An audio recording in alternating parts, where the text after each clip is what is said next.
Bota o Disco Aí apresenta álbum review Os Dias de Demônio do Gorillaz. Demon's Day, um oferecimento de Caveira Records. E está começando mais um episódio do Bota o Disco Aí, o seu podcast gravado de forma altamente duvidosa. Fala, seus canudos! Está de volta o trio Parada Dura, os nossos podcasts maravilhosos, lindos, gostosos. Lucas Garcione. Bom dia, boa tarde, boa noite. César Trebes. Sou eu. E Samir Murad. Alô, galera! E estamos começando mais um episódio. Faz tempo que estamos aqui. Problemas técnicos de múltiplos projetos. Fazer o quê, né? Bom, eu acho que a pergunta mais do que maravilhosa, qual foi o motivo da escolha desse disco, Lucas Garcione? Que foi você que escolheu esse lindo disco? O Gorillaz é uma banda que eu conheci há pouco tempo, poucos anos atrás, e considero pacas. Eu fiquei deslumbrado com quão diferentes eles conseguem ser, ainda se mantendo dentro do gênero pop e rock. Eu falei pro Samir, cara, eu quero falar sobre um dos 3 primeiros álbuns do Gorillaz. Qualquer um dos 3 primeiros pra mim tá bom. Qual que você quer? Aí ele falou Demon Days e eu aceitei. Eu lembro que assim que, na verdade, não foi nem só de agora. Eu lembro dessa sugestão da época que a gente falou. Vamos cada um fazer 5 sugestões e fazer uma votação. Uhum. E ele tava lá e eu falava, tá, eu lembro que eu ouvi, eu falei, legal, um dia eu quero falar desse disco ainda, mas não acho que vai ser agora. E chegou o dia. Ainda bem. Ainda bem. Eu tô curioso o que o César achou desse disco. Vou guardar para o futuro. Ah, meu Deus do céu, será que ele vai botar o disco ou não? Será que vai ser a vingança do César sobre o Titãs? Assista o nosso episódio sobre Titãs, aliás. Bom, eu posso dizer que o Gorillaz, ele tem uma história dentro da história da banda, né? Então, acho bem interessante quando eu comecei a pesquisar mais, porque antes eu achei, é um pessoal que fez uma banda fictícia com desenho, mas eu não achava que tinha todo um background, né, por trás. Tem, cara, tem toda uma história dentro do universo da banda, que assim, os criadores são o Damon Albarn e o Jamie Hewlett, um que é o autor de uma história em quadrinhos chamada Tank Girl, e o outro é o vocalista do Blur, ex-vocalista do Blur agora. Yes. Aliás, é outra banda, ou ele também foi vocalista do Yes. Quer dizer, nublado, embaçado. Eu acho bem interessante a banda até. Eu acho até que o Gorillaz ele é mais interessante que o Blur, sendo bem sincero. Sim, sim. Especialmente pelo estilo, né, cara? Com os 4 membros fictícios da banda, eles conseguem ser mais apelativos no design de modo que outras bandas não conseguem, porque é uma animação. Sim. Dá espaço pra mais maluquice. Aliás, já curioso que... é um conceito que eu acho que não foi, como diz assim, reproduzido, né? Depois, tipo assim, teve o Gorillaz, mas... Não teve outras bandas que tentaram fazer a mesma coisa, né? O mais próximo, mas é um conceito bem diferente até pelo jeito, que seria, sei lá, Hatsune Miku e os Vocaloids, mas aí é completamente artificial, assim, nesse sentido, Sim. Né? Eles são bem únicos, de certa forma, com essa história. Assim, tem bandas fictícias de filmes, de série, mas, tipo, ficaram dentro do universo dessas multimídias, não, tipo, se tornaram uma banda mesmo, né? Aliás, eu sou bem... eu tenho algumas informações, mas eu acho que o Lucas deve saber melhor sobre a história da banda. Não a banda Gorillaz, mas a banda fictícia. Meu Deus, vai ser uma metalinguagem do caçamba. A banda real é a banda virtual. A virtual, vamos pra virtual, por favor. Meu cérebro vai fritar hoje. Então, a banda virtual... Vocês querem que eu comece falando de como a banda Gorillaz, a banda real, surgiu, ou a banda virtual? Eu sei que a real, que é com Damon Albarn, eu sei que ele tava tempo... Albarn, que ele tava meio cansado, acho que tendo alguns problemas com a banda do Blur, e aí eles... Acho que foi uma forma de... vamos fazer outras coisas e tudo mais. Acho que até no mesmo ano que ele lança um álbum com Blur, ele lança o primeiro do Gorillaz, ou pouco tempo depois ele lança. E era acho que era quase uma brincadeira, assim, mas virou algo sério, né? Pelo que eu vi também era uma resposta, tinha uma relação também com a própria MTV e o que ele via como né, a popularização, o surgimento das bandas fabricadas, né? As Band Boy, principalmente. Aí teve essa ideia, tipo, então vou fabricar uma banda mesmo, literalmente, né? Tipo, a banda inteira é fabricada porque eles não são reais. Né? Exatamente. Curiosamente, a banda virtual fez um som mais real do que... Foi bem isso mesmo, é um negócio tipo, nossa, tem muito lixo na MTV. Não, se é pra ter lixo, vai ser o nosso lixo. Um lixo maravilhoso. Eu adoro também, cara. E, assim, em relação à banda virtual, assim, ela é composta por 4 integrantes. Tem alguns outros que vão e vêm, tem muita participação de artista, mas os 4 principais são o 2D, o 2D, o Murdoch, a Noodle e o Russell. Respectivamente, o vocalista, o baixista, a guitarrista e o baterista.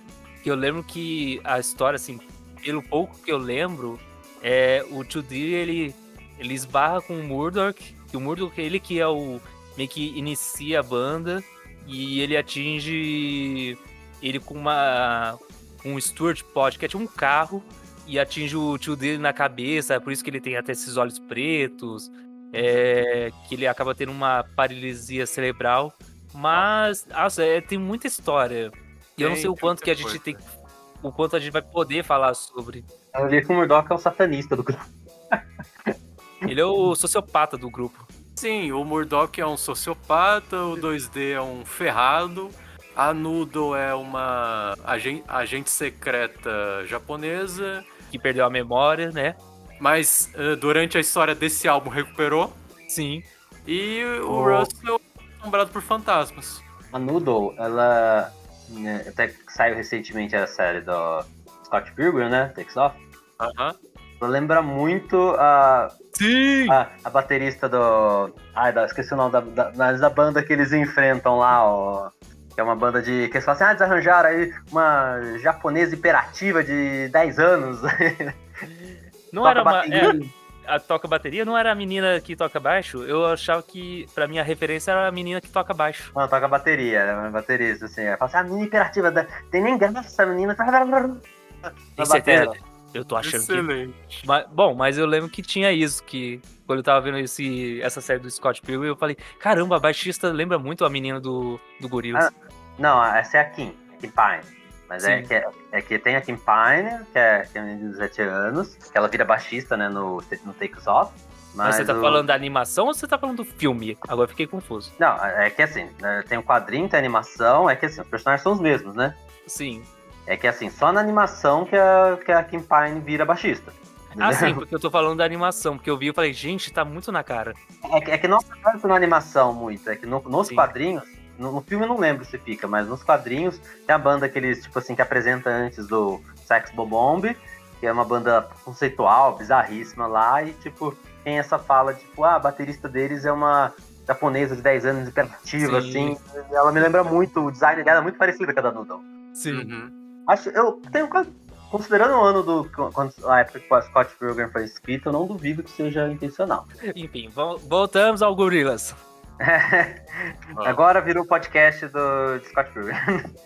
Eu acho que se a gente se atentar muito à história da banda virtual em si, a gente vai acabar destoando muito do assunto. Então, acho melhor a gente ficar no álbum por enquanto, mas tudo bem, eu acho que é isso a história, basicamente. Tem bastante coisa que acontece na história, que tipo, a Noodle que tinha amnésia, recupera a memória quando vai pro Japão. Aí a banda se separa, mas se reúne de novo. É bem para um quadrinho, na verdade. Até porque o animador, ele faz histórias de quadrinho, né? Então, eu recomendo que quem tiver interesse, pesquise. É muito louco, mas é divertido.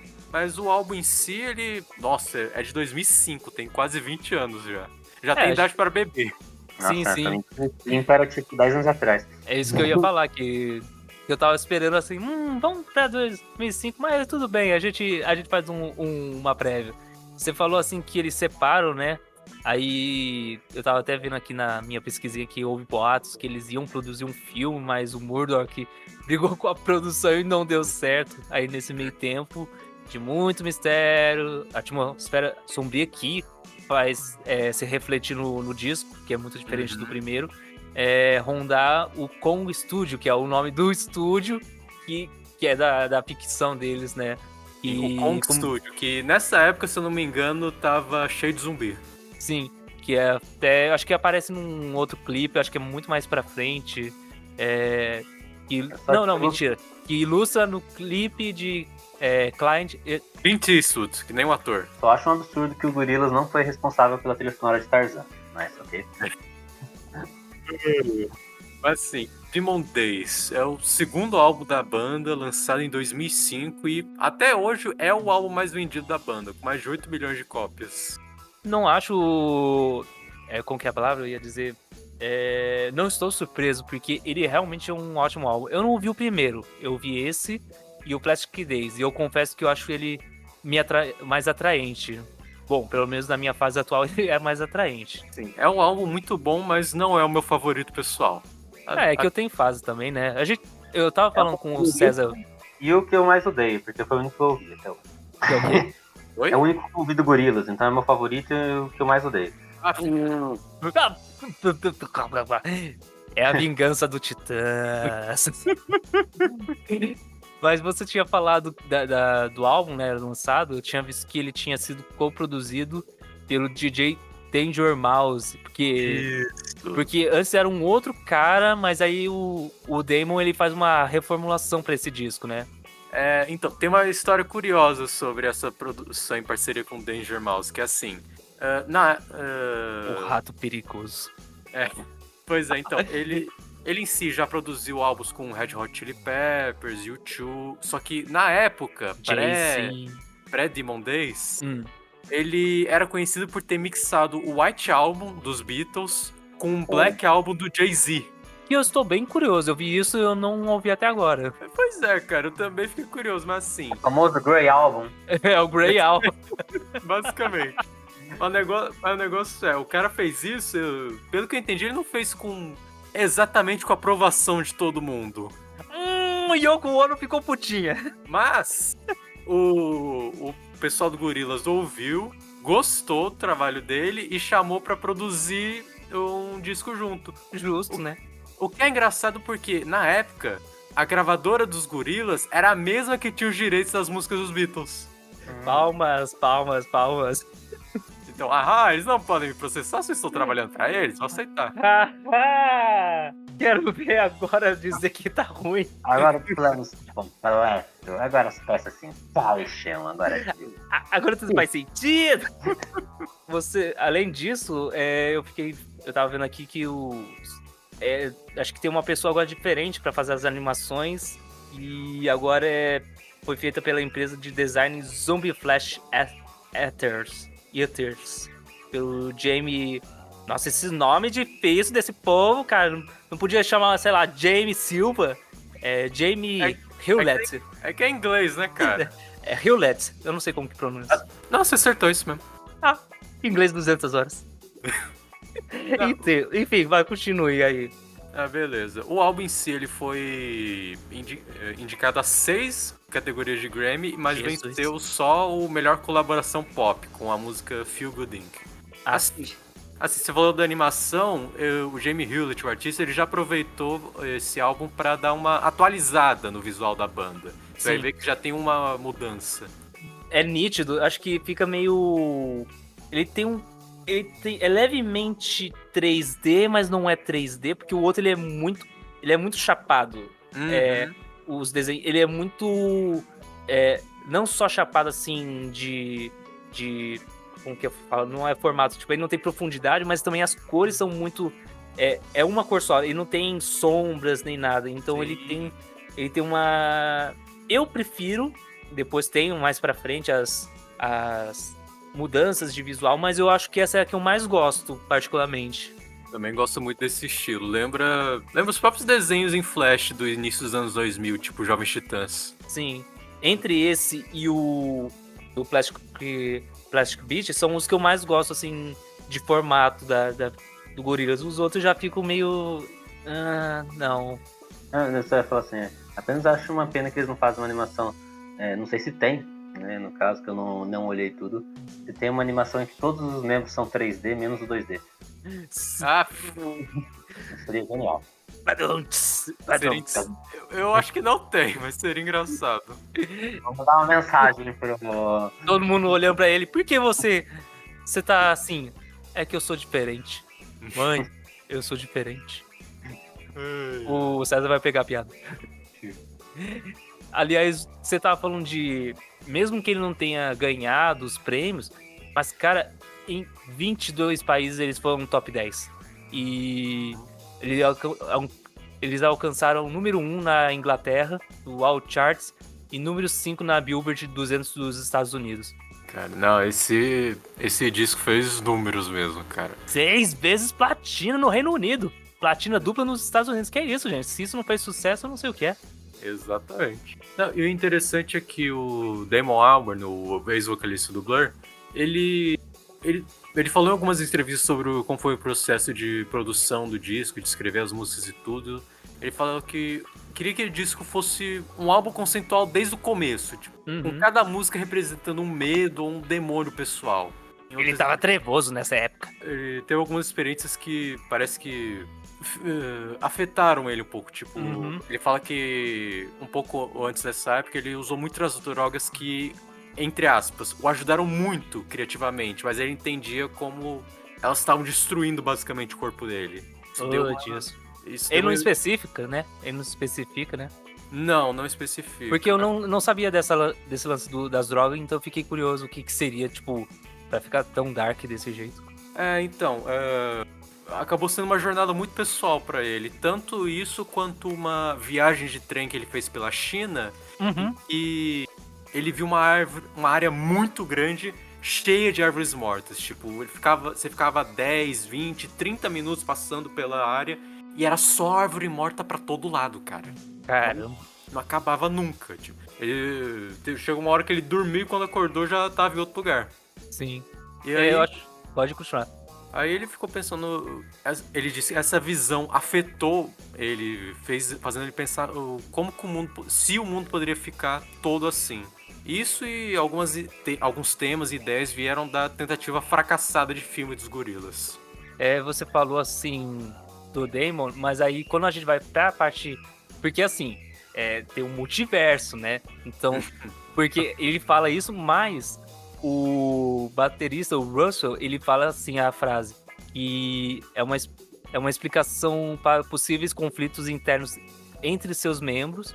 Noodle escreveu o álbum inteiro, quase inteiro, sozinha, diz ele. E o Murdoch disse assim, pode tentar pegar os louros pelo trabalho, mas desde o rascunho até o final, esse disco foi uma visão da Noodle. Então eu acho engraçado que, mesmo o Damon falando, é necessário que, tipo, tem que ter a história dentro da banda, falando, não, como que surgiu o álbum, como que foi escrito. Eu acho muito... Quando eu fui pesquisar, eu falei, nossa, não era uma pessoa que eu esperaria que teria escrito o álbum, ou que teria feito a concepção do álbum. Eu sempre achei que seria tudo tirânico do Murdoch.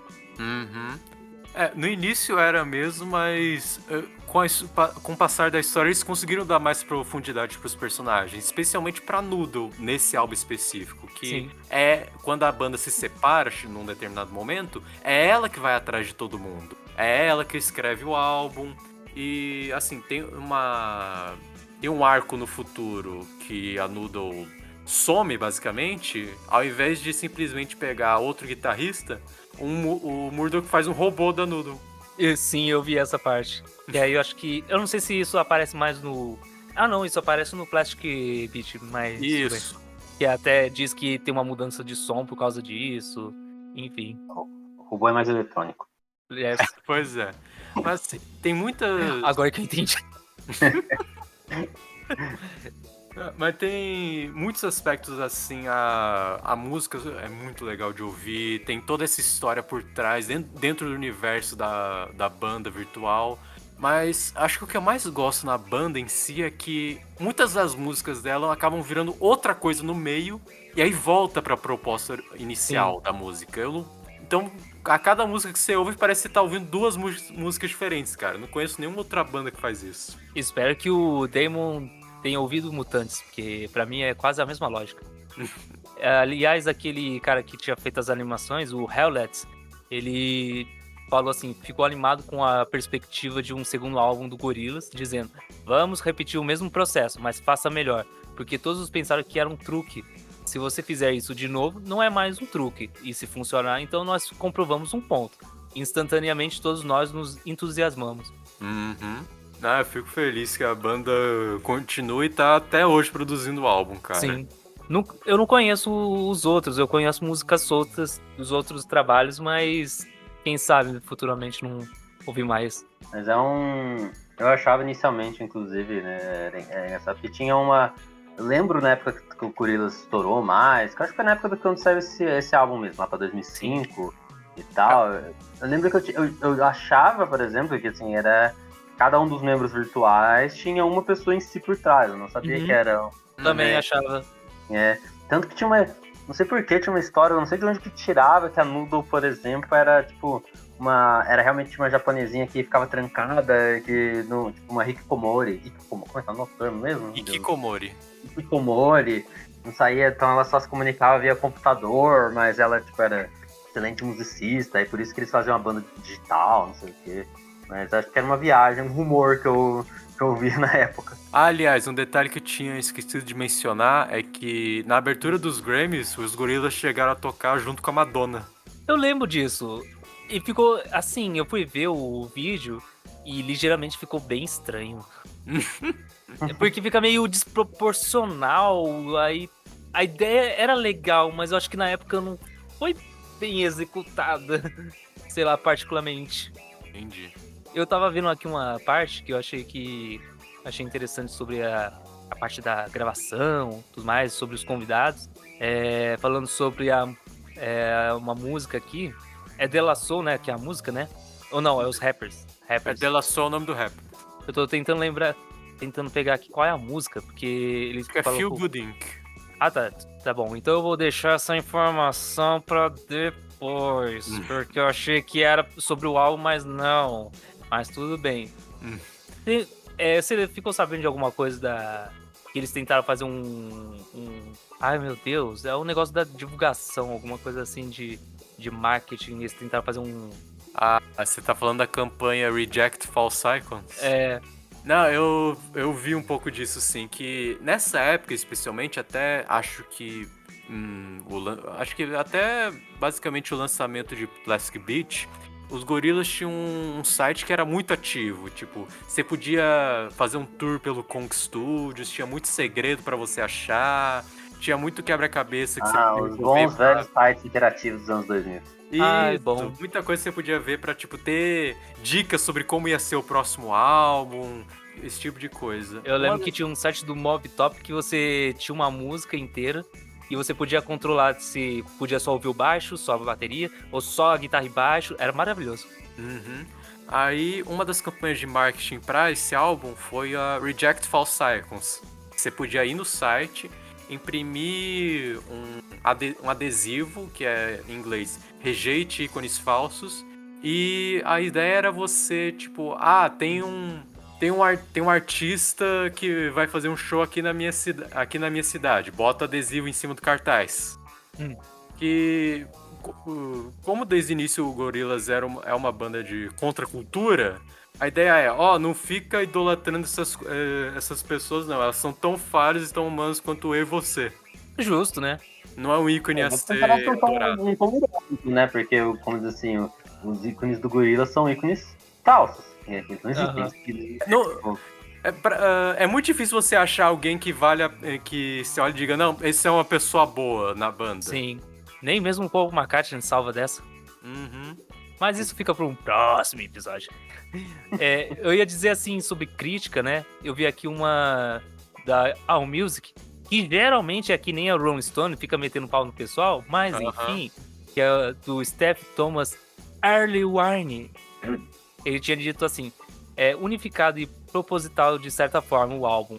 A música de Albert não tem sido desde The Great Escape, que é um álbum do Blur. Está ao lado dos melhores álbuns do Blur, fornecendo um rock de toque tonal para essa década de maneira que o Parklife fez para os anos 90. Sendo que, tipo, esse Parklife eu lembro de ser um dos discos, assim, de, tipo, clássicos e super recomendados do Blur e virar de chavinha. Mas, enfim, eu tenho mais uma coisa aqui, mas eu acho que a gente pode seguir por faixa a faixa. Eu só queria falar da capa antes de ir pro faixa. Verdade, a gente não... Nossa, meu Deus, como eu pude fazer isso? Diga-me, meu Deus, essa capa maravilhosa que tem uma cara de Let It Be dos Beatles. Não só Let It Be, também lembra um pouco Hard Day's Night, né, cara? São várias linhas, né? Que como é só os 4, ele tem mais cara de Let It Be. Né? Sim, mas é que assim, é comum ter esse tipo de arranjo em bandas de 4 integrantes. Não só esses dias que a gente falou dos Beatles, mas também, por exemplo, lembra Dynasty do Kiss, Pop do U2 e até mesmo o Greatest Hits do Blur. Sim. Você sabe que... Nossa, do Blur é gritante. Você sabe que eu acho muito bizarro é que tem uma segunda versão, assim, da capa, né, deles com outras poses. Mas essa capa, ela é tão icônica que ela tem muitas versões de outros desenhos, sei lá, bichos, tem tipo versão do Zoom Show, tem de outros vários desenhos. E ela nem tem assim nada demais na capa, mas ela é tão... Acho que o álbum se tornou tão icônico e tem milhares e milhares de paródias. Mais alguma coisa que vocês querem falar sobre o álbum antes da gente ir pro faixa a faixa? Acho que não, acho que posso dizer que é uma ótima capa, maravilhosa. Eu gosto muito dela também. César? Ela é simples e eficaz, eu acho. Acho que como falo, né? A arte do geral, aproveitar a arte do Gorillaz, né? Já dos caras, né? Dos 4 integrantes falsos, e põe ali como uma banda real. Então, Papo vai, papo vem, muita história metalinguística. Então vamos para o nosso faixa. Primeira faixa. Abertura. Intro. Vocês sabiam que isso aí é um remix de uma música de Dawn of the Dead, A Madrugada dos Mortos? Madrugada dos Mortos é o que? É um filme? Filme de zumbi, basicamente o filme que definiu como os zumbis seriam pelos próximos 30 anos. Que é Dark Earth? É hoje, na verdade. Que assim, o Jamie Hewlett e o Damon Albarn, eles adoram remixar o trabalho do Jorge Romero, que é o diretor do Dawn of the Dead. Uma das músicas do álbum anterior, o M1A1, também é fruto disso. Cara, eu acho muito louco, porque, assim, eu sou pró, quando a música, se ela não tem letra nem nada, e é só um minutinho, ela poderia ser junta da outra. É só isso que eu acho que não ia atrapalhar, porque tem todo o lance de, acabou a música, aí tem um silêncio pra passar pra próxima música. Se não é um vinil, eu acho que fica meio assim, meio travado. Eu acho que tem a vantagem de quem quer ouvir essa parte, que é só essa só parte, pula. E acho que fica mais fácil também pra pôr na rádio, né? Pra ser um hit, porque tempo de, como diz, né? Músicas muito compridas costumam ser ignoradas pra se passar, né? Ou serem cortadas. Já facilita ali. Definitivo, é uma das introduções de todos os tempos. Assim, é uma introdução. Eu realmente, assim, sabendo que é um remix do Dawn of the Dead, ela fica mais interessante, mas assim, tipo, ela é tipo o início de uma música do Pink Floyd. Não... Um fete nem cheira, né? Eu achei engraçado, você tinha falado da Noite dos Mortos? Não. Madrugada dos Mortos. É porque tava aqui no meu como contém uma amostra do Dark Earth, da trilha sonora do filme de 1978. Ou esse é o nome em inglês? Talvez seja o nome da música, bicho. Assim, o que eu achei de Dark Earth é um videogame. Mas eu acho interessante, tipo, você... você já percebe que o clima não é mais que nem o primeiro álbum, né? Ele é mais sombrio, ele é meio bizarro, tem a sirene, tem o órgão tocando. Ele, particularmente, lembra até uma trilha sonora de um espetáculo que eu vi do meu professor, que ele é de palhaçaria, só que ele é um espetáculo sem fala. E ele tem um fundo meio tenebroso e parece isso. Ele mostra que as coisas não vão ser assim tão alegres. E ela agrega diferente da intro do Meteoro do Linkin Park. Se pá, lembra até Doors. Aliás, assista o episódio do Meteoro, gente. Tá maravilhoso. Tá? É o segundo ou terceiro episódio mais visto do podcast. Mas isso é curtinho, mas já serve pra dar o tom do álbum, né? Sim. Porque aí a gente entra para segunda faixa. Últimas almas vivas. Last Living Souls.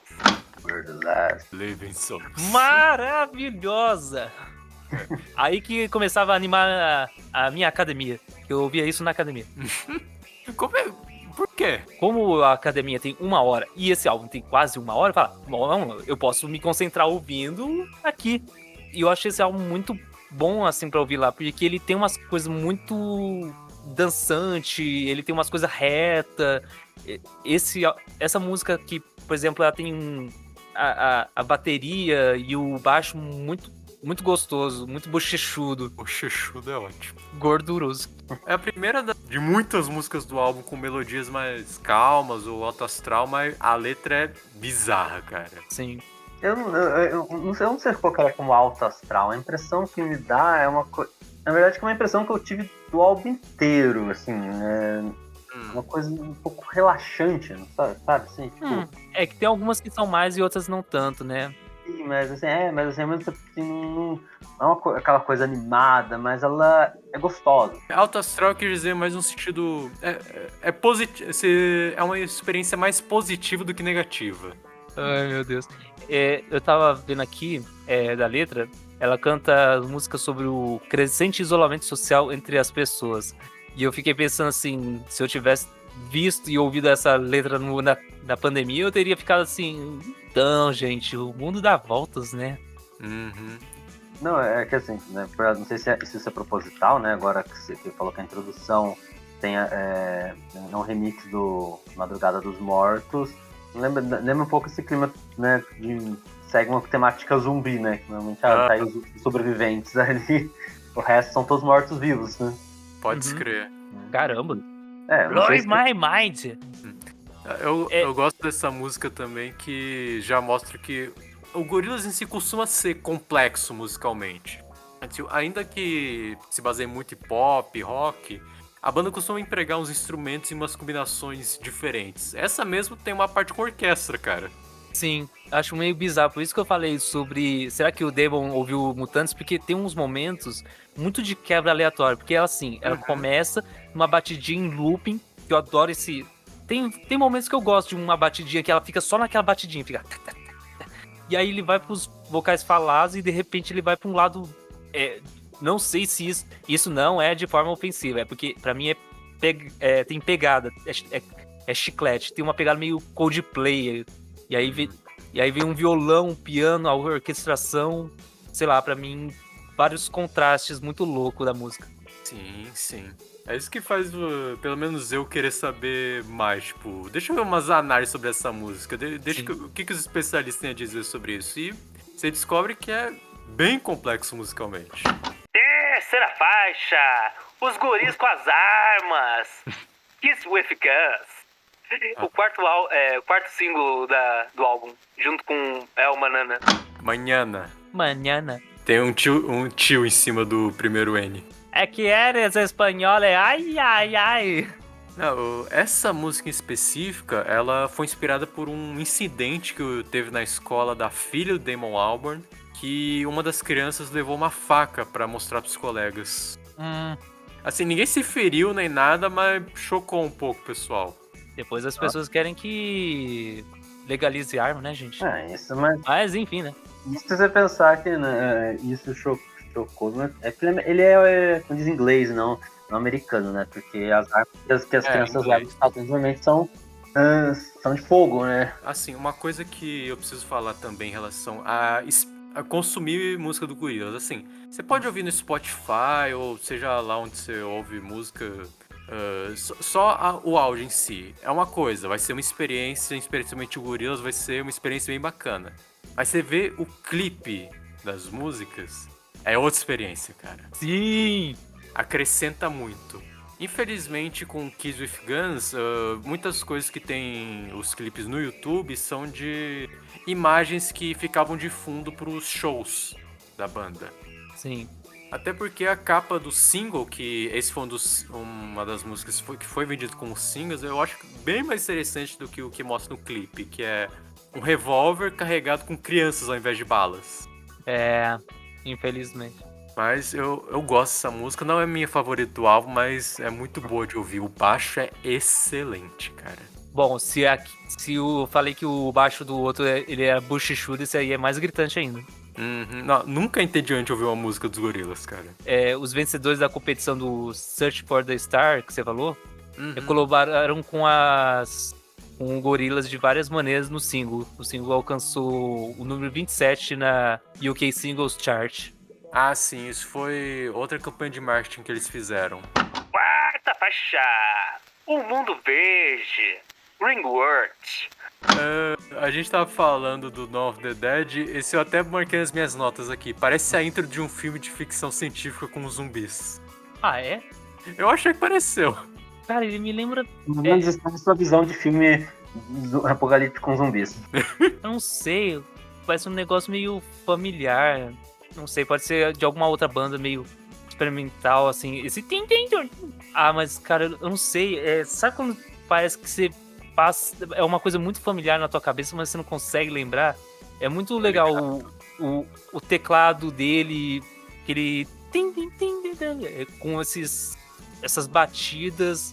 Cara, eu não consigo nem explicar, assim, na verdade. Um dia você vai ouvir a música que lembra o Green World de novo, você vai falar, é essa! Provavelmente acaba o episódio, eu lembrei, tava na ponta da língua.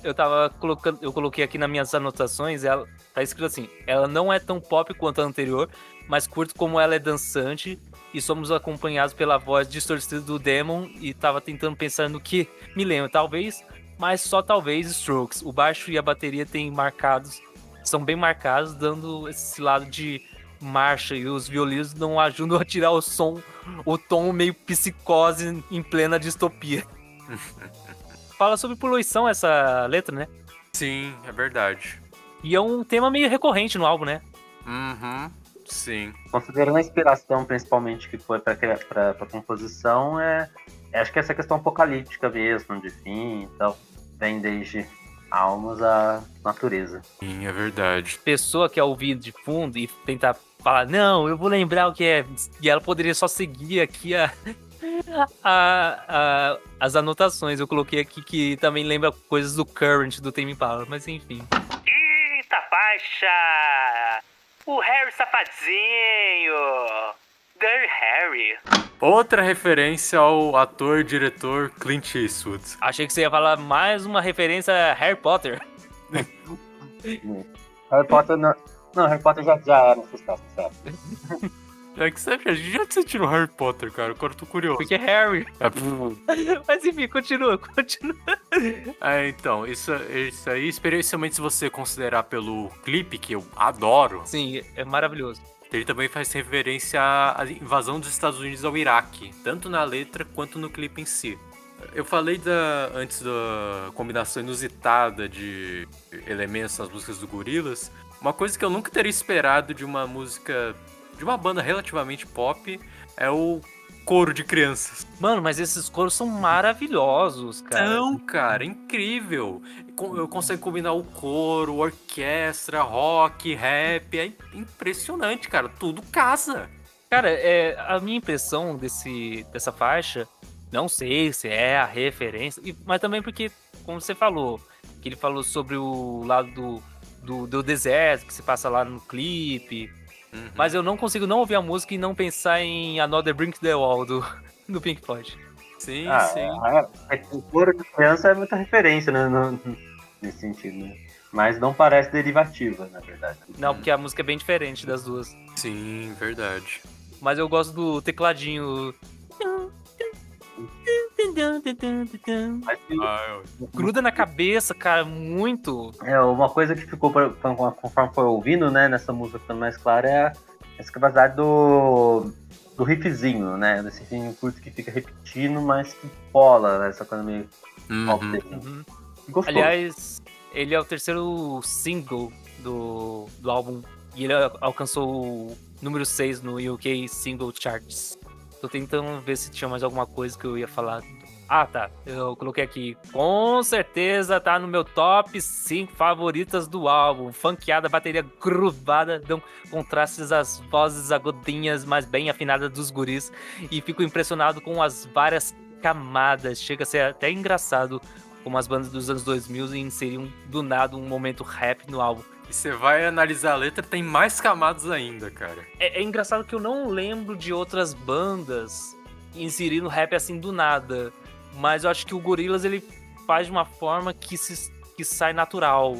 Ao contrário, assim, os vários repetecos que o 21 Pilots faz. Tipo, tem um momento que é legal, mas depois fica assim... chega. Tô ligado. Acho que um dom, pelo menos, que eu achei do Gorillaz parece que eles são muito bons de não deixar, como é que fala, exagerar. A medida Também. é muito boa. Então, tipo assim, eles mantêm a batida repetida, mas ela é o tempo que antes dela ficar chata, aí começa a alteração e vai pra próxima fase e vai, nunca, pelo menos não chega aquela coisa de falar, nossa, sai disso. Não aguento mais. Uhum. Eu acho muito legal que você tava falando do clipe, é como o clipe, ele, ao mesmo tempo, ele tem o lado 2D, mas ele tem a parte 3D, e tem o cara que é o cara que faz o feat dessa música, que é o rapper Butter Brown, né? Que ele aparece do nada ali, saindo do tanque. Não, nem do tanque, ele sai do meio da areia, do nada. É verdade, da areia. É engraçado você ver o making off do clipe, que aí eles estão aprontando tudo pra filmagem e tem uma hora que fala: e agora é o momento que nós enterramos nosso astro na areia. A gente enterra quê? O astro, o convidado. Sexta faixa, o hitmaker do álbum maravilhosamente cremosa, sentimento bom, Wick! Feel good, hein? Primeira música do álbum que foi lançada como single e, olha só, foi lançada 2 dias antes do álbum em si. Cara, talvez a música mais famosa deles. Exatamente, possivelmente a melhor do álbum. Não, Nossa, sou suspeito. É que ela é tão maravilhosa que eu quero ficar não colocando ela como pode, né? Mas é difícil não colocar, cara. Tipo, cara, é uma das poucas músicas que você não ouve nem o instrumental. Você vê a risadinha e você fala, já conheço a música. De tão icônica que ela é. Sim, ela é tão famosa assim porque ela foi usada num comercial do iPod. Caramba, essa eu não sabia. Pois é, ajudou muito na popularidade dela. Nossa, iPod, vou pensar com o iPod. Pois é, bicho. Não, essa era, acho que a única que eu tinha certeza que eu conhecia antes de ouvir o álbum. Eu acho que eu conhecia outras, tipo, como a anterior. Acho que tem outras que eu conhecia, mas eu não mencionei. Mas o álbum não é de todo estranho. Acho que como outras bandas, a gente acaba conhecendo meio por osmose, então nunca prestou muita atenção, mas você sabe que conhece a música. Quando eu descobri Gorillaz foi assim mesmo, cara. Eu fui procurar os álbuns, comecei a ouvir. Pera, eu vi essa música antes. Ela é classudona dos anos 2000, cara. Não tem como. Assim, especificamente sobre essa música, a gente não pode deixar de falar do clipe, cara. Não, o clipe é maravilhoso. Conte-me mais, por favor. Hoje o Lucas é o hoster do episódio. Não, então, o clipe... já teve muita gente que tentou analisar o clipe, mas o que eu achei, assim, das minhas pesquisas foi que aquela torre no início, basicamente, é a indústria da música. Especialmente analisando a letra, pra mim, é sobre como basicamente toda a indústria, mas especialmente uma musical, é constantemente renovada com os novos talentos, ideias, mas sempre acaba virando algo comercial, nunca consegue deixar de ser uma indústria. O Gorillaz mesmo, cara, ele começou com contracultura, ainda hoje ele tem essa bandeira, mas assim, ele é uma banda que faz milhões por ano. É algo que tem uma gravadora por trás. É algo que não consegue deixar de ser da indústria da música. E é por isso que eu acho que o 2D tá lá preso na torre, cara. Porque ele é o vocalista, ele e o Murdoch e o Russell estão presos na torre. E o Murdoch, você mesmo vê, ele foi engolido pelos vícios que a indústria oferece. Não, é muito engraçado que assim, ele começa já o clipe, tá passando pela cidade e tal, vai à torre, aí vai passando aquele mundaréu de mina ali no chão, tá lá o D2 cantando depressivo, como ele é depressivo. E aí a primeira imagem que aparece do Murdoch é uma mina apertando o mamilo dele. Enquanto ele toca a guitarra muito cafajeste. E vão levantando ele e o cara permanece reto, que tem um vampiro saindo do caixão, né, cara? Sim, e é muito cafajeste, muito... Caramba, é um clipe muito, muito foda, cara. E o baterista, claro, tá lá no fundo fazendo o trabalho dele. É que eu acho muito engraçado que o baterista, ele quase não... Assim, na existência da banda, ele é meio assim, tô aqui. Ele é o baterista, né, cara? Você quer que ele faça o quê? Não dá pra sair dançando pelo palco carregando a bateria, cara. Sem argumentos. Mas enfim, você tava falando da torre. Eu sei que tem a história que mais pra frente eles são atingidos por aviões, né? E diz que o Murdoch... porque todo clipe parece que ao mesmo tempo ele tem um quê de... Estamos criando realmente um clipe, mas ao mesmo tempo tem um quê de realidade, né? Os aviões iam atingir de forma falsa, né? Mas no fim, atinge ela de verdade. A Noodle que tá lá na ilha flutuante, né? E aí ela cai e o Murdoch, tipo, não, ela sobreviveu. Mas até então, todos acham que ela morre, né? Sim, é verdade. Tem essa parte da lore também, que assim... Além de toda a significância temática da ilha, que muita gente interpreta como inocência, lembrança de um tempo mais antigo, mais simples, tipo, lembra quando a gente fazia música por gosto, um negócio assim, que até se você reparar, basicamente na primeira metade da música, antes do Moon aparecer, os vocais parecem vir através de um rádio. Sim, que acho que dá todo o detalhe da música. Isso, só fica mais claro a partir do momento que os helicópteros começam a perseguir a ilha voadora. Que inclusive é o que tá cheio de hélio, por isso que ela flutua. Massa. Acho engraçado que quando vem a parte do rap, né? Vem a televisão, né? E aí, tipo, tem aqueles tilt, né? No 2D e ele começa a dançar, quase como se fosse um robô meio boneco. Enfim, só posso dizer que o baixo dessa música ele é maravilhoso. E que a ideia da ilha foi da Noodle e é baseado no Castelo no Céu do Miyazaki do Estúdio Ghibli. Ah, sim, é verdade. Tem todo o negócio da lore também do porquê ia ter um ataque falso pro clipe, mas depois vira de verdade, como a Noodle sobrevive, tudo isso. Eu tinha uma curiosidade que eu tinha... Ah, tá, que eu tinha falado no começo.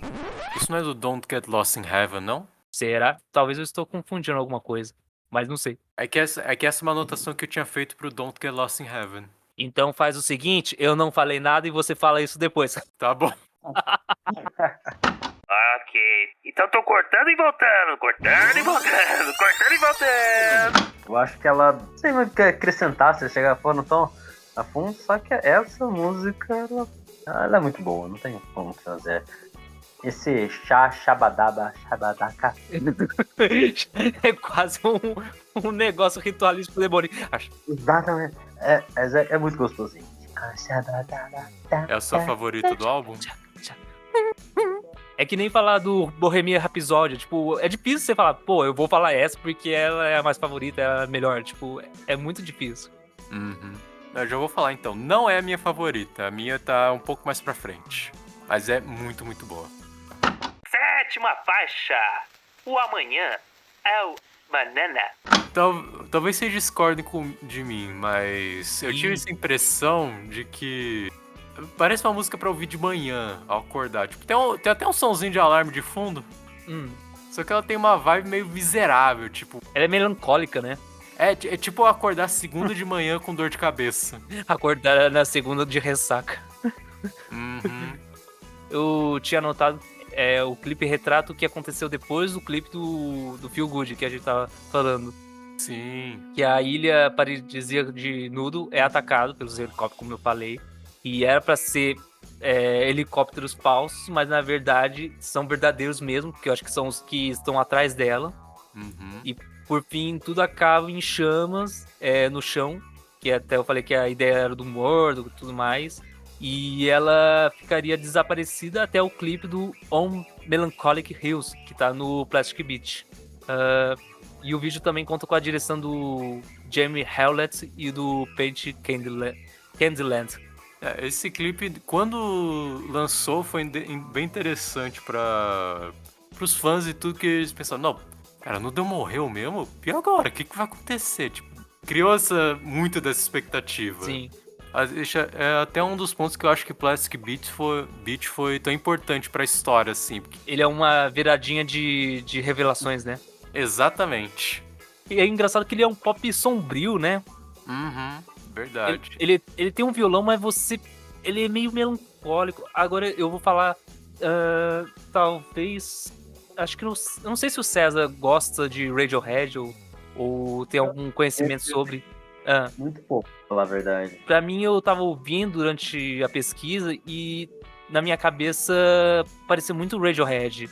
Sei lá, os loops de bateria eletrônica, uma voz meio melancólica, as cordas no fundo. Me lembrou muito Radiohead. Acho que tá. Eu posso passar pra próxima, então. Oh, meu Deus, eu não fiz tradução dessa. Então vai ser no bom velho improviso. Não, vamos ouvir seu improviso, não. Oitava faixa. Todo planeta que nós chegamos está morto. Every planet we reach in the dead is dead. Que o reach? Reach realmente tá para ter um script. Reach é alcançar. Alcançar, acaba de alcance, quem fica, morto. Todo planeta que nós atingimos está morto. Eu acho que é isso. Algo assim. É impressionante ver como a vibe dessa música é completamente diferente da anterior, cara. É bem relaxado, mas, de novo, bem eletrônica. Acho engraçado que mesmo a vibe super eletrônica do álbum, em contraste com os momentos assim de teclado e orquestração, eles têm moods diferentes para cada música, mas elas às vezes são um pouco mais acima, às vezes cai um pouquinho mais para baixo. Nunca é muito extremo demais, apesar que tem umas músicas mais extremas, mas elas não... Tem umas que elas se conversam bastante entre elas. Uma guitarrinha meio... Eu acho... Essa guitarrinha é o quê? Meio chinesa? Nas minhas pesquisas eu não encontrei nada específico sobre isso. Só que parece um blues triste. Uhum. Eu achei que passava mais uma sensação. Não senti essa sonoridade asiática, assim, normalmente. Eu não sei, eu tô tentando entender o que eu penso nessa guitarrinha do comecinho, assim... Eu ia perguntar aqui na minha pesquisa, não sei se o César percebeu, ou se ele ouviu de novo, mas tem um momento que o Damon lembra muito o vocal melancólico do Bowie, principalmente no álbum do Black Star. Nessa música? Eu sei, bem específico. Nossa, cara. Não, você bem específico. Coisa extremamente específica. Eu falo, gente, não chega nesse nível de profundidade, não. Eu ouvi mais uma vez a introdução aqui rapidinho. Me lembra um pouco música de filme de faroeste, cara. Honestamente. Tipo, aquela, especialmente com as gaitas. Talvez uma coisa meio videogame? Que a música continua sendo bem eletrônica. Sim. O órgão, cara, dá um tonzinho muito louco pra essa música. É a canção que apresenta uma das últimas aparições da lenda da música Ike Turner. Contribuiu com o solo de piano antes da morte dele em 2007. Eu tinha aqui uma coisa sobre a letra, mas eu não sei se você tem alguma coisa pra falar da letra. Da letra, não. Que ele fala sobre a visão da mãe natureza, que embora ainda bela, está agora eclipsada pela civilização. E o título da música sugere que cada novo lugar que a humanidade alcança não está morto, mas sim condenado a existir. e estamos destinados a matar tudo que tocamos. Né? A gente não tá nem em aquecimento global, a gente tá em ebulição global, né? Vai seguindo a temática um pouco apocalíptica, ou Sim. não, talvez não apocalíptica, mas depressiva. Decadente? De que Decadente. caminhamos nesse Desesperadora, talvez. acho que desesperançada, né? Uhum. E, tipo, é uma impressão que dá mesmo, né? Eu acho que pra mim esse álbum me faz sentir essa questão de um pouco uma coisa tipo, Meio angustiante, né? mas eu não. Ela tem um jeitão angustiante, né? Mas é um angustiante quase, como é que fala? Que aceitou aquilo e segue, tipo, não vê uma mudança, não, porque não é um angustiante, uma revolta, de tipo, a gente precisa mudar, é tipo, puta, a gente tá fugido. A gente tá fudido. Porque, né, a gente faz o melhor, mas a humanidade é foda. Nona faixa! Novembro chegou! Mentira, já foi! November has come! Se a gente tivesse gravado em novembro, estaria a piada pronta, mas não deu. Pra gente foi November has gone. Isso. Boa. Essa aqui tem a participação de um artista que eu gosto bastante, tava até pensando em recomendar pra gente falar no futuro, que é o MF Doom. Será que você não já recomendou e eu não lembro? É bem capaz, viu? Não, sim, você já recomendou ele, sim. Eu vi aqui a foto dele, com a máscara. Então, eu gosto de como ele faz os raps dele, que você ouve, parece mesmo a música do MF Doom. É um rap diferente, mais melódico, mas encaixa com as outras do álbum. Cara, essa faixa me lembra muito Bye Baby do Black Alien. Em vários detalhes sei lá, as vozinhas distorcidas, a batida e o sax. Foi muito engraçado ouvir. Essa música, né, é como diz, né, ela começa já nessa, como diz, a presença do rap é o grande diferencial dela. Acho que é bem mais forte que nas outras e isso aí, eu não sou muito fã de rap. Eu acho que o rap dele tá diferente, ele não é aquele...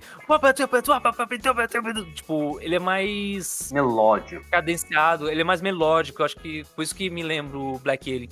Principalmente as distorções na voz. Mas não tá no meu round favorito do álbum. Não. Super recomendo pro Lucas, se ele quiser ouvir acho que é o terceiro álbum do Black Alien. Você me manda depois, quero dar uma olhada. Russell afirma mais tarde que Murdoch contribuiu para colocá-lo no disco. E 2D comentou que o início era semelhante a uma música do Wham. Wham era uma banda do George Michael. Nossa, Wham, cara. Nunca pensaria. Nem eu. E aí ele tava falando assim, ele estava correndo por aí com sua rede de borboletas coletoras de talento, prendendo músicos desavisados que estavam momentaneamente adormecidos. E ele aproximava, colocava a rede sobre eles e depois borrifava-os com um spray de sedução caseiro. O Ambitions for Man. Foi por isso que eles foram fisgados, segundo o Russell. O Murdoch faria isso tranquilamente, cara. Com certeza, não duvido. É da personalidade dele. Aí tinha uma outra coisa que tava aqui escrito como... Quando Dom gravou esse vocal, eu tinha um cronômetro e disse, veja quantas palavras você consegue dizer nos primeiros 30 segundos. Aí tá escrito, cara, ele entregou. Murdoch. Enfim. 10ª faixa. Todos sozinhos. All alone. Mais uma vez mostrando a flexibilidade da banda, que mesmo que essa aqui também tenha rap, essa e November Has Come são completamente diferentes, cara. Sim. Você poderia dizer que são de álbuns diferentes até. Sim. O Tá escrito até aqui na minha pesquisa que a faixa não apareceu no álbum ou The Sides. No entanto, a faixa foi sampleada por Topley Birds para uma música chamada Soldier Boys, que aparece como um lado B para uma música chamada Poison, que apresenta o Roots Manuva, que é o cara que faz o rapper. Você vê que o ritmo é mais rápido, os vocais são mais agressivos, até que o meio chega e o tom muda pra algo quase angelical, cara, impressionante. Que é o que eu falei, que às vezes, do nada, tá numa vibe, e aí ele muda pra um negócio totalmente oposto. Aí, se você não estiver prestando atenção lá no play, ou onde você estiver ouvindo, você fala, caramba, mudou de música. Aí você vai lá, não é a mesma música. Uhum. Essa é outra parte dela. Sim. Tá escrito aqui também na minha pesquisa que a faixa pode ser ouvida parcialmente no filme documentário do Gorillaz Bananas. E também é amostrado na faixa intro. E a Bananas com Z no final, viu? É. Claro, igual Gorilas. Exatamente. Aqui, junto de Martina Topley Bird, aparece o instrumental, do qual foi parcialmente gravado na África. E também gravado em outra faixa intitulada Snakes in the Ladders. Mas enfim, acho que é só isso que eu tenho mais de informação. 11ª faixa. Luz branca. White Lights. Simples, né, cara? Chega a ser envolvente, mas é simples, quase repetitivo até. Eu não tô nem ouvindo ainda e eu já tô tipo, o que era essa música? Pra você ver como ela me pegou. Talvez eu ouça e me pegue, mas ela não faz me lembrar. O que eu tinha visto das críticas e tal, era nego falando que, passa a sensação de ter bebido muito na rave. Lembrei, agora eu tô ouvindo, eu lembrei, ela parece meio que, tava até aqui escrito na minha anotação, podemos destacar o lado punk, apesar de claramente mostrar um lado de explosão dos experimentos. Parece um namoro entre um gênero mal cozido de um robô punk, ela tem essa pegada punk, que ela é mais nervosa, meio rock, mas ela é eletrônica pra caramba ao mesmo tempo. Sim, bastante. Definitivamente a letra mais complexa do álbum. Exato. Mas ele repete, né? Só tem um refrão, né? White light, alcohol, white light. Aham. Não tem muito mais o que falar sobre ela. Não. Tem. Que eu até falei aqui, você falou da letra, na autobiografia da banda, Rise of the Ogre, apresenta um membro virtual da banda Noodle afirmando o seguinte: essa música é sobre a fúria implacável do álcool, o impulso... desapareceu aqui. Tá. Obrigado, computador. O impulso concentrado e a sede singular que esse tipo de desejo cria. A paixão de um homem é o vício de outro. O álcool é uma das maneiras pelas quais suprimimos nossas indecisões. Ouviu, crianças? Não bebam. 12ª faixa. Ousada. Ou Dare. Essa é a sua favorita? Essa é minha favorita, mas só Dare. Dare. Essa é a minha favorita, cara, não tem como. Eu adoro ouvir. Pode ser basicamente qualquer momento. Eu vou gostar de estar ouvindo essa música. Ela que eu tava falando aqui, tipo, ela é gritantemente diferente do álbum. Ela é muito dançante. Ela é muito... tem até aqui as minhas anotações. Acho que deve ser por influência do Shawn Ryder, do Happy Mondays, que era uma banda dos anos 90 que trazia essa coisa de house, acid rock, enfim. O Shawn Ryder que está no clipe, que é aquela cabeça gigante. Sim. Era essa o clipe, não era o outro. É essa que tem o clipe. Cara, eu gosto muito dela, porque... Primeiro que é uma das poucas músicas da banda que eu consigo entender a letra. Aliás, a pessoa que canta não é a mesma cantora que fazia a voz da Noodle. Tava aqui escrito que... Cadê o nome da moça? Ross Gabriel assume o papel de Noodle de Miho Hattori, que forneceu os vocais para ela no primeiro álbum. E o Albert, ele faz o 2D e tem essa colaboração do Shawn. É por isso que eu acho que ela tem essa veia mais dançante. Sei lá, eu tinha mais alguma anotação, mas se você... tá aqui. Que a faixa conta com um sampler de Revolution 909 do Daft Punk. Eu falei, não é à toa, então. Que ela é dançante. Sim, eu gosto que você para pra analisar a letra, assim, e você percebe que junto com o Shawn e a Noodle tem duas vozes. Uma tentando justificar todos os atos, tipo... assim, eu até pensei comigo mesmo que se a música era sobre ir festejar, se era sobre dançar sozinho... Mas no meio disso tudo, eu encontrei duas interpretações das duas vozes, que é uma tentando justificar a festança e tudo, e aí ela dizendo, tá tudo bem, tipo, que mal isso já fez, pode dançar, tem problema não, vai se divertir um pouco. Como ele falou, ousado, tem que às vezes só viver um pouco mais a vida e esquecer um pouquinho os problemas, gente, pelo amor de Deus. Sim, e o próprio clipe transmite isso. Tem horas que a Noodle olha pra câmera como se ela mesma estivesse te convidando pra dançar. Exato. Tava vendo aqui que durante toda a coisa do lance do Waze e tal, ele e o Bernard Sumner, que é do New Order, que tem toda essa veia eletrônica, eles foram os únicos que se importavam com o que eu estava passando, diz acho que o Albert. E ser constantemente tirado o mijo do Noel Liam Gallagher. Como você pode lutar quando você tem os tabloides e uma atitude da classe trabalhadora em suas costas? Você está ferrado. Coitado, classe média. Enfim, se eu fosse dizer o meu top 5, ela estaria facilmente no meu top 5 de músicas do álbum. Ela é uma das melhores, não tem muita competição. É que é difícil escolher uma primeira. Uhum. Também não a traduzir aqui, mas eu vou fazer no improviso. 13ª faixa. O fogo está vindo na cabeça do macaco. Ou o fogo está saindo pra fora da cabeça do macaco. Não sei. I come out of the monkey's head. Essa eu gosto bastante dela. Ah, é? Sério? Por quê? Eu acho que essa questão da história do rap folk lyric, né? Ele vai contando a história, não sei, ela me dá uma vibe assim, tipo de uma... quase de uma condição de história mesmo, assim, sabe? Uhum. Nessa coisa do povo, de encontrar, sei lá, quase tipo os Smurfs, assim, nos Estados Unidos, e estão no mundo. Eu gosto da batida.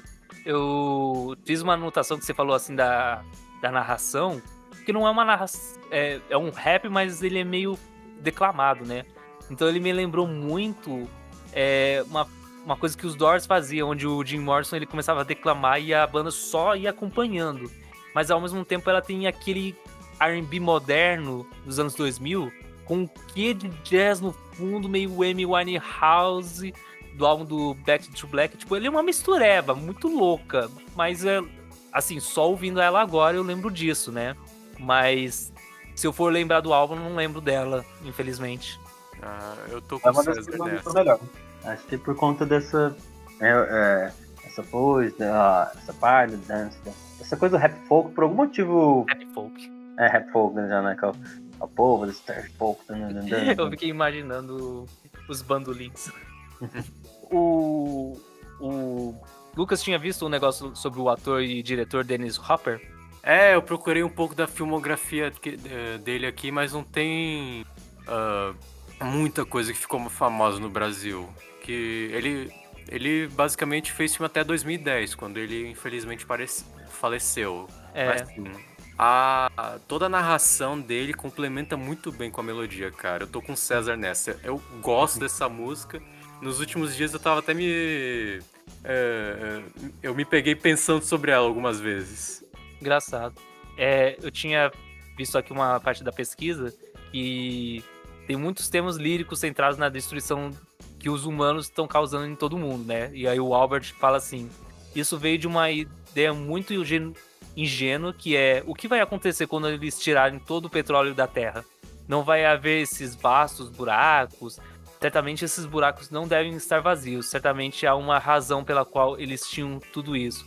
E como uma má cirurgia plástica, eventualmente ela entra em colapso. Albert não, Albarn. Albarn, meu Deus, desculpa, Mr. Albarn. Não consigo nem traduzir o nome. Não sei nem o que pode ser próximo de Damon pra português. Demônio. Dennis.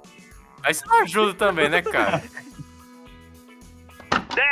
14ª faixa. Não se perca no céu.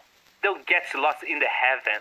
Essa é bem diferente. Essa eu gosto mais do que a da anterior. Essa é bem diferente das outras do álbum também. É estilo Beach Boys, mas também lembra gospel, né?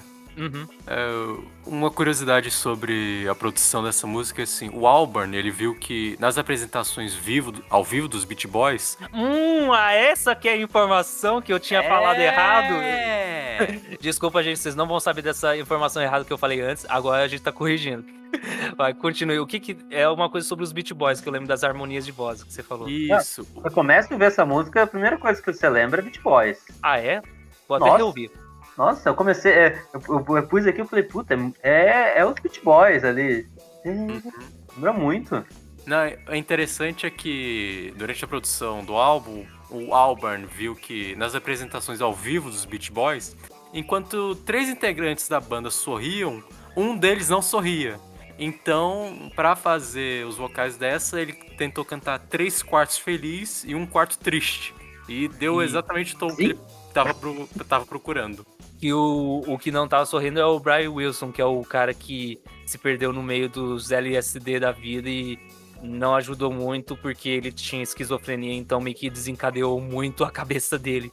Então ele podia até estar aparentemente, com muitas aspas, sóbrio, mas na cabeça dele tava passando um inferno. É bem capaz. É bem capaz, gente. Mas eu lembro que eu gosto dessa faixa, mas é aquela coisa, é muita música, então eu acabo não me perdendo nelas pra lembrar. Mas ela é muito bonita. 15ª faixa e auto-intitulada Dias de Demônios, Temos Days. Que é o que amarra todo o álbum conceitualmente. Tipo, o álbum, a gente tinha falado que o álbum era como se fosse uma jornada combatendo diversos demônios interiores, como se...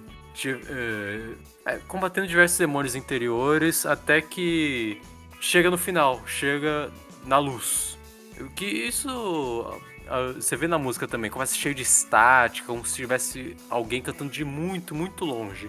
Até que chega uma hora que o final fica mais claro, como se tivesse acabado de atravessar um longo túnel e finalmente chegado à luz.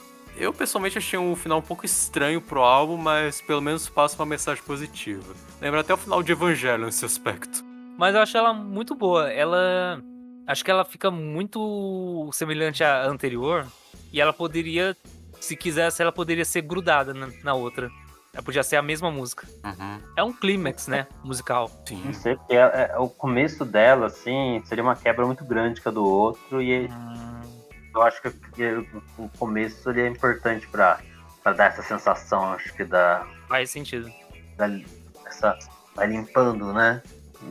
Como diz, ela leva o nome do álbum, né? Uhum. Mas ao mesmo tempo ela não é vamos dizer, ela finaliza bem, mas não é uma das músicas mais memoráveis, eu acho. Mas eu acho engraçado que, como outras músicas que o Lucas falou, era uma que se você ouvisse separado, você fala, um pouco, isso aqui é Gorillaz?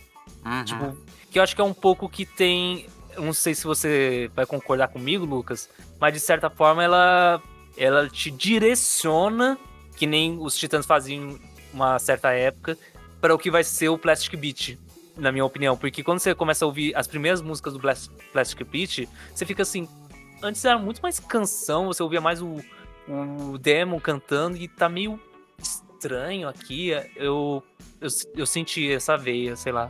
É pior que eu teria que reouvir um pouco do Plastic Beach pra ver se eu concordo ou não, cara. Agora de cabeça assim é um pouco difícil. Bom, vamos então para a nossa última pergunta. Eu vou até já começar com o César. César, você bota ou não bota esse disco aí de novo? Tá na cara, sim? Eu falo na cara, vai! Fala sua vingança do Titãs, vai! Não, eu volto, eu gostei dele. Ele Assim, quis criar uma tensão na gente, né? Isso. Mas ele é bom, assim, é engraçado porque ele, assim, tem muita música que eu gosto, assim, dele, mas não teve nada, sei lá, que chamou muita atenção minha, assim, que eu falei, puta, quero ouvir esta música. Sim, só. eu concordo. Mas ele foi um álbum que, pra mim, ele foi relaxante, assim, ele me dava, assim, é uma coisa assim, tipo, eu gostei de ouvir ele me dava uma relaxada, né, eu não ficava prestando tanta atenção, ele não me chamava muito, ele não, sei lá, não eram umas músicas que, como pode dizer assim, que exige a sua atenção. Ela fica ali de fundo e ela é gostosa, e você vai fazendo, então é um álbum que me deu uma sensação gostosa. O álbum em si me deu uma sensação gostosa dele inteiro. Tanto que acho que mesmo a música que eu não gostei, eu gostei menos, assim, eu acho que isso responde a pergunta que o Lucas fez pra mim, porque eu tava ouvindo na academia. Eu acho que é por isso, porque tem músicas que elas não são muito mirabolantes, elas te conduzem muito bem e elas são relaxantes. Eu acho que isso que me fez gostar de ouvir, porque elas eram boas, não me incomodavam e eu continuava no pique, porque tem muitas músicas que tem as batidas, tem o baixo, que são muito gostosas, tem umas que são maravilhosas, mas elas não, diferente do álbum do Titãs, elas não me fazem assim, nossa, meu Deus, esse álbum não acaba, ele tá arrastado pra mim. Eu acho que elas não interferem na qualidade do álbum. Então, também pra mim, eu colocaria ele de novo, mas eu acho que ele tem momentos mais específicos pra ouvir. Eu acho que não é toda hora que eu ouviria ele, mas eu acho que é mais fácil ouvir ele do que, sei lá, um Recomeçar do Tim Bernardes. Tem definitivamente músicas que não combinam com certos humores. Mas, assim, eu tô muito feliz que a gente conseguiu falar sobre algo do Gorillaz. E tô feliz que foi com esse que é o mais vendido, mas é um álbum muito, muito bom, não tem dúvida nenhuma. E eu boto o disco aí 100%, cara. Ainda tem músicas que eu escuto de vez em quando só por elas mesmo, porque eu gosto de como elas são, não tem jeito. Bom, pessoal, acho que está o fim do nosso episódio de hoje. O episódio foi longo, que nem o do Titãs, mas fazer o quê? São várias faixas, então mais um dia de trabalho para o nosso editor. Mas fico feliz por ouvido e gostado desse álbum. Eu também gostei muito desse álbum. E se vocês gostam de música, bota o disco aí.